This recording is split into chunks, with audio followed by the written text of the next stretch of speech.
I'm going to show you how I went from having no chance of touching a 10-foot rim to touching a 10-foot rim consistently. It would be nice to show a clip of me dunking to prove that this workout actually helps, but I've actually improved a lot still. Also, people have been asking me for my workout routine, so why not? In about 6 months of training, I managed to increase my vertical jump by about 12 inches. This workout routine is what I've centered my training on throughout the 6 months. This video is going to be based around my strength training rather than what I do for plyometrics, so just keep that in mind. Firstly, a good warm-up is always required to activate your muscles before the workout. I included lateral leg swings for 15 reps on each leg, with 1 rep being back and forth, and forward leg swings for 15 reps, again 1 rep being back and forth. These leg swings are good dynamic stretches to do before any activity since it increases the mobility of your glutes, hamstrings, quads, and hip flexors. Next, I did body weight squats for 2 sets of 10 reps. For these squats, I'm slowly lowering my body to about a 45-degree angle and then exploding back up. I also focus on form and stabilizing my knees to make sure there's no buckling or shaking, and to erase any signs of knee valgus and knee varus, which means we don't want to have inverted or everted knees. I also made sure to activate my hamstring muscles by doing bodyweight stiff leg deadlifts for 2 sets of 10 reps. For these, I'm going slowly on the eccentric phase and exploding up. Doing these leg warm-ups explosively prepares our leg muscles for the explosive movements that we'll be doing later on. First real exercise is back squats. I begin with the bar. Always make sure to build up to the set weight to prevent any injuries. For back squats, I do 3 sets of 6 reps with a 1 minute and 30-second rest in between. I always make sure to explode up during the concentric phase. If you feel like you can't explode up very quickly, I suggest lifting lighter. What we want to build is explosiveness as well as strength, not only building strength. This is one of the most important exercises in jumping higher. Squats are probably the most effective way of strengthening your legs in general, and of course you need strong legs to be able to jump high.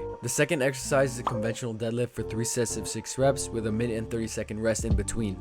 Again, build up to your set weight to prevent any injuries. Deadlifts are extremely dangerous when performed wrong, so make sure you're performing these with a comfortable weight. I can't stress this enough, ego lifting is not worth it. If you're lifting weights just to get people to look at you, then you gotta fix up your priorities. As long as you're lifting safe with proper form, then that's when real progress happens. Always make sure to have a neutral spine and an engaged core when doing these exercises, especially when doing a deadlift. For these, I'm also exploding up to build the explosive power in my hamstrings, glutes, hips, etc. For my third exercise, I'm doing power cleans for 3 sets of 6 reps with a minute and 30-second rest in between. I'm fairly new to this exercise, which is why I'm lifting pretty light, but I added it to gain even more power and explosiveness. I'm basically starting off deadlifting the weight by using my legs and hips to propel the bar upwards by adding a little jump and letting the bar hang on my shoulders into a front squat position. It's gonna be hard at first to let it hang on your shoulders like that since you're gonna need the wrist flexibility, but of course the more you do it, the better you'll get. The only thing I can critique about this clip of me is that I'm squatting way too low. Some examples I've seen on YouTube has them doing just a little squat to absorb the weight, so just keep that in mind. When doing power cleans, you don't want to squat that deep. My fourth exercise is stiff leg deadlifts for 3 sets of 12 reps with a 45-second rest in between.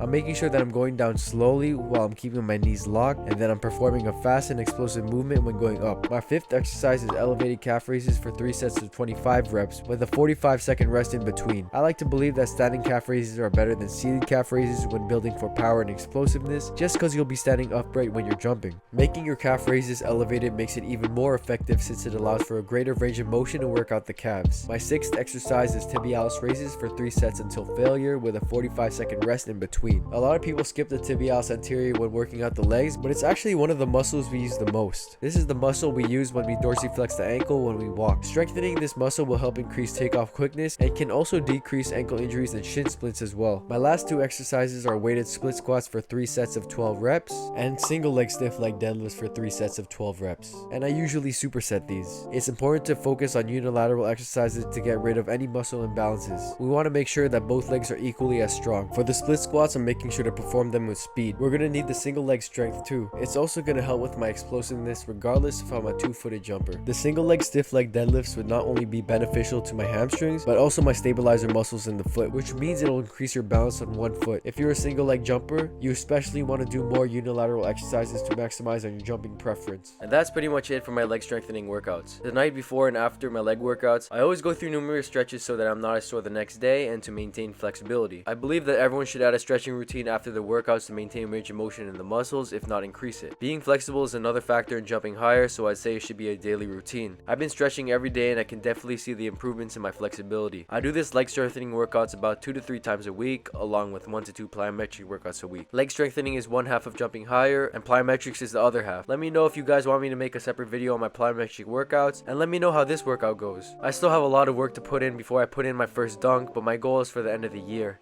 If you have the same goal as me, put in the time and effort to be able to get there. Don't worry guys, we'll all reach our goals eventually.